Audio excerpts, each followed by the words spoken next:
खुफिया एजेंसियों की तरफ से खूबरू लड़कियों को इस्तेमाल करने के मौजू पर कई नावल लिखे जा चुके हैं और कई फिल्में बन चुकी हैं, और अब एक ऐसी जीती जागती लड़की मंजर आम पर आ गई है जिसकी कहानी हूबहू इन फिल्मों की कहानी जैसी है।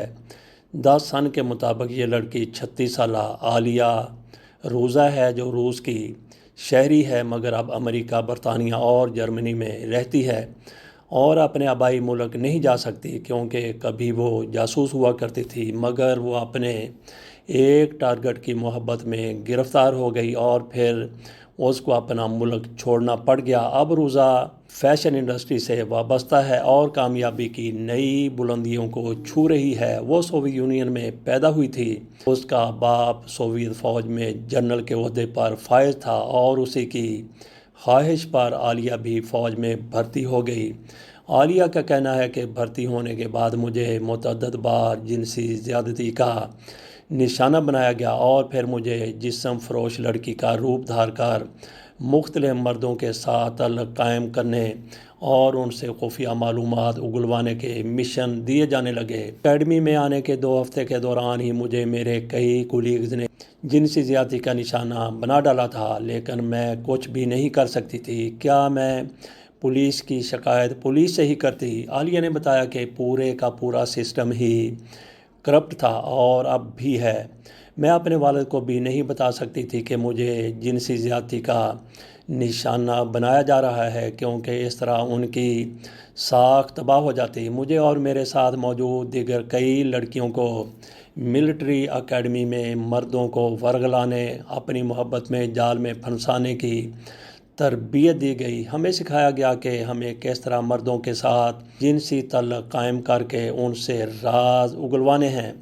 मुझे पहला टारगेट ये दिया गया कि मुझे एक जुराइम पेशा गैंग के सरबराह को अपनी मोहब्बत के जाल में फंसाना और उससे राज उगलवाना था। वो शख्स मुल्क में मनशियात स्मगल करता था। उसके लिए मैं जिस्म फ़रोश बनकर नाइट क्लबों में गई। 2004 में जब मेरी उम्र सिर्फ 19 साल थी, मुझे एक और टारगेट दिया गया।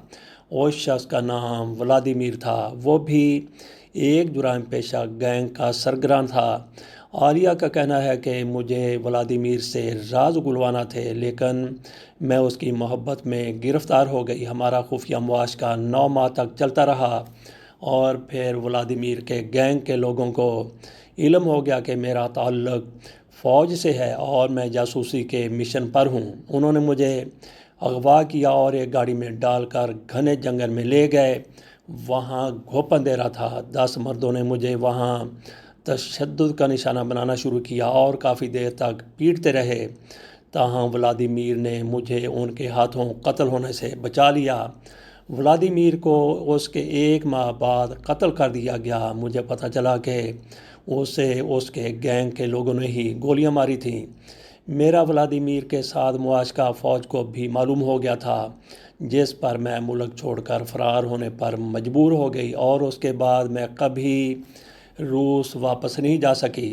अपने इस तजर्बे की बुनियाद पर मैं कहती हूँ कि रूसी पुलिस से जुराइम पेशा लोग अच्छे हैं। कम अज़ कम वो लोग ख़ानदानों, बिलखसूस औरतों और बच्चों को तहफ़्फ़ुज़ देते हैं। रूसी पुलिस में तो ख़वातीन भी महफूज नहीं होती। आलिया का कहना था कि कत्ल से कबल व्लादिमीर ने ही मुझे मास्को के कुछ लोगों के साथ रब्ता करने का कहा था। उन्होंने मुझे रब्ता नंबर दिए थे और कहा था कि अगर उससे कुछ हो जाता है तो मैं उन लोगों को राब्ते के ज़रिए अपना मुद्दा बता दूं, उनके अलावा किसी से बात ना करूं। जब व्लादिमीर कत्ल हो गया तो मैंने इन नंबरों पर रब्ता किया और उसके दोस्तों ने ना सिर्फ मुझे मुल्क से बाहर निकाला बल्कि 1 साल तक मुझे खुफिया जगहों पर छुपाए रखा। उधर रूस में पुलिस मुझे तलाश करती रही। जब सूरत हाल कुछ नरम हुई तो मैंने अपनी ज़िंदगी जीना शुरू कर दी। अब मैं सब कुछ कर सकती हूँ।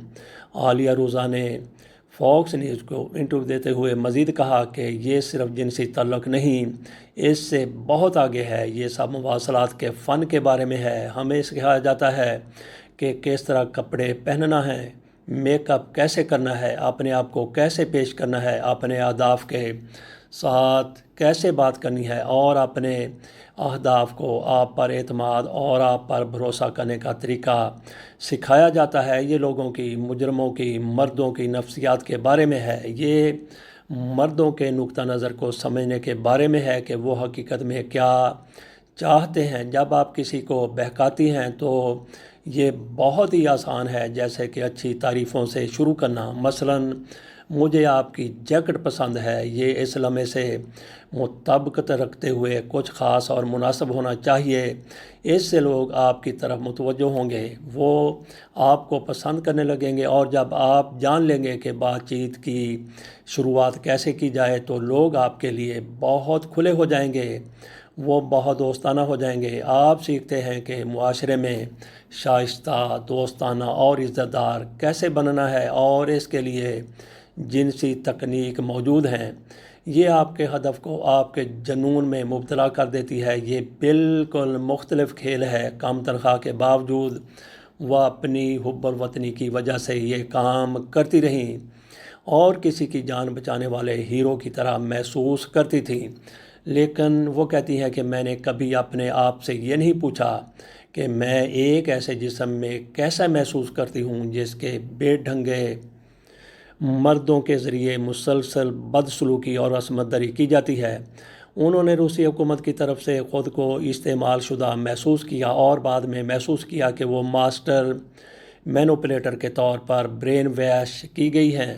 روزا نے کہا کہ میری زندگی کی سب سے بڑی کامیابی ماں بننا ہے۔ میں اس کا تجربہ کرنا چاہتی تھی، میں ایک خاندان بنانا چاہتی تھی، میں بچے پیدا کرنا چاہتی تھی، اور مجھے ایسا کرنے کی اجازت نہیں تھی۔ اور پھر مجھے احساس ہوا کہ میں صرف جی رہی ہوں، میں اپنی زندگی کسی ایسی چیز کے لیے قربان کرنا نہیں چاہتی جس پر میں اب یقین نہیں کرتی۔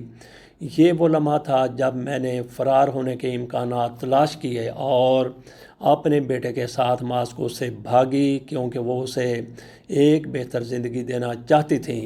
18 سال کی عمر میں مجھے ایک جنسی پروگرام کا حصہ بنایا گیا۔ مجھے 350 طالب علموں کے ایک پول میں سے منتخب کیا گیا تھا تاکہ میں روسی خفیہ ایجنسی KGB کے ساتھ ماہر نفسیات اور اعلیٰ عہدیداروں کے تیار کردہ ایک انتہائی خفیہ پروگرام میں حصہ لے سکوں۔ عالیہ روزا کہتی ہیں کہ میں نے ان تمام دیگر خواتین ایجنٹس کو دیکھا جو ایک خاص عمر کو پہنچ گئی تھیں، جیسے 56 سال۔ وہ بہت اداس تھیں، تنہا تھیں، انہیں نجی زندگی گزارنے کی اجازت نہیں تھی، وہ فیملی نہیں رکھ سکتی تھیں۔ میں اپنے ساتھ ایسا نہیں ہونے دے سکتی تھی۔ میں ایک دہائی سے زیادہ عرصے سے روس واپس نہیں گئی تھی، اور میں نے اپنا ایک نیا نام اپنا لیا ہے۔ اب میں اپنی خود اعتمادی کو بڑھانے کی خواہش مند خواتین کو سکھاتی ہوں۔ انسٹاگرام پر میرے 10 لاکھ سے زائد فالورز ہیں۔